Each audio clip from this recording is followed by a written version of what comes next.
In the last 4 videos, I started by giving you a brief overview of structure and a primer on the traditional 3-act structure most Western media is based on. In this video, I'll go into a few of the alternatives to the 3-act structure you can consider for your own writing. Let's get into it. The hero's journey. The premise of the hero's journey is that all stories, or at least the ones that endure, are part of a cultural monomyth that spans Western culture. Only the outward expression of those themes and archetypes change in such minor expressions as locale and character. The same themes can be found in ancient works such as Homer's Iliad and the Bible, to modern blockbusters like Star Wars and Die Hard. The idea was popularized first in the book The Hero with a Thousand Faces by Joseph Campbell. It was further expanded on in another book, The Writer's Journey by Christopher Vogler. Campbell's work contains a total of 17 stages and Vogler's book has 12. But they're both based on essentially the same premise. The advantage of this system is that it's incredibly exhaustive and robust. There are plenty of details and ideas for the writers to gain inspiration from, and if the premise of the method holds true, it's based on a formula that's proven itself over millennia. The disadvantage of the system is also that it's incredibly exhaustive and robust. There may only be 12 or 17 steps depending on which author you prefer, but each of those steps are incredibly detailed. It can be hard for a new writer to wrap his mind around. I'm not saying you shouldn't try, only that it's an issue that will require significant study. Neither work will be a quick afternoon read. The 7-point structure. The point of this structure is to focus the story around 7 key plot points that build contrast and powerful changes within the plot. With this method, you begin at the end. Start with your conclusion and work backward from there. Next, you want to define the beginning of the story. This should be in stark contrast to how the story will end. After that, you want to focus on the midpoint of the story. It's analogous to the midpoint of the second act of our 3-act structure. Our character stops being a passenger and starts driving the story with his own decisions. Next, you want to add a couple critical moments to the plot called turns. The first turn should come between the beginning and the midpoint of your story.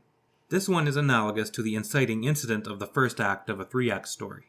The second turn comes between the midpoint and the end, when the hero has found the ability within himself to challenge the main antagonism of the story.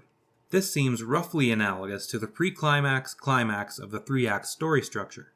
Finish off by adding a couple moments between the midpoint and each turn of the story. The second moment should be roughly analogous to the Dark Night of the Soul moment we've discussed previously.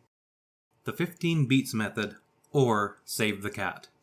The 15 beats method is based on the work of Blake Snyder in the Save the Cat series.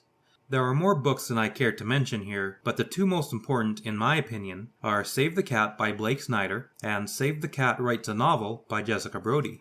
In this method, the story is broken into 15 plot points that act as targets for you to hit. Each plot point is assigned a certain percentage of the total word count of your story. For example, the setup is given 10%, the B story is given 22%, and so on. This method can be used as a standalone plotting device, or combined with others, such as the 3-act structure, for further form or to add richness and depth. Since this video is focused on the 3-act structure, I won't go into any more detail on this, but I will in a future video.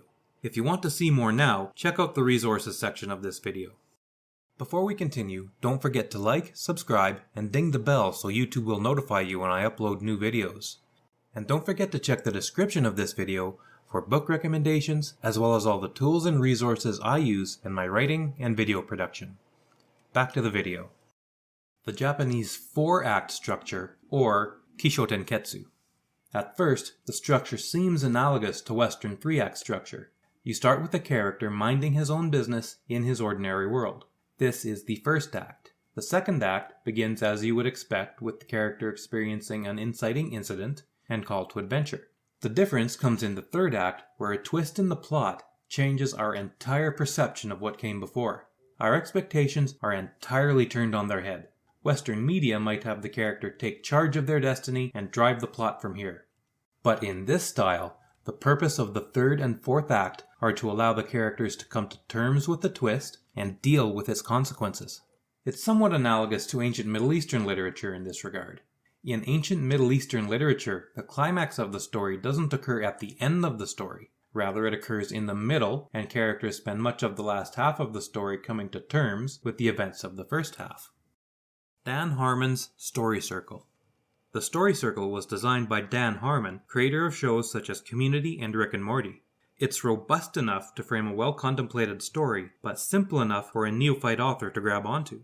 I think its real strength comes when you pair it with one or more methods like the 3-act structure or 15 beats method. This method contains 8 steps arranged in a circle.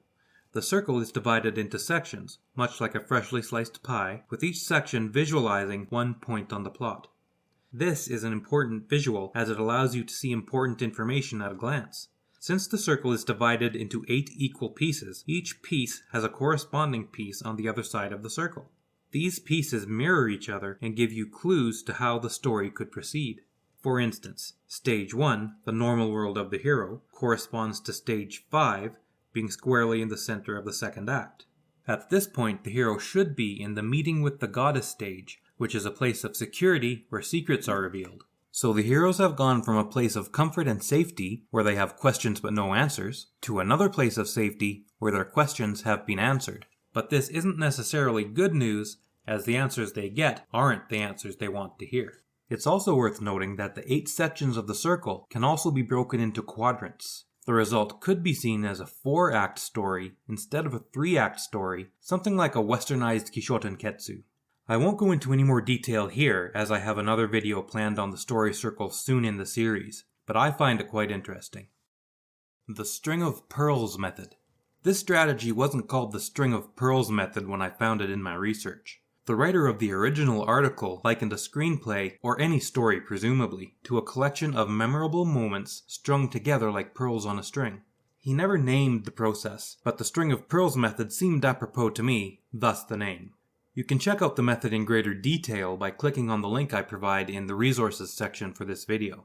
But essentially, the String of Pearls method isn't a true structure or method in the typical sense.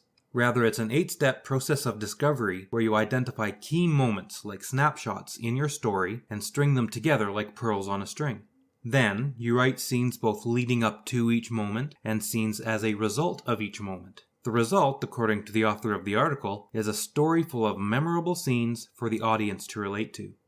Full disclosure, I've never tried it, but it sounds interesting and perfect for a budding pantser to experiment with. I hope you've enjoyed this exploration of structure, the 3-act structure, and its alternatives. Next in my series on plotting, I'll go into more detail on Dan Harmon's Story Circle. I'll see you then.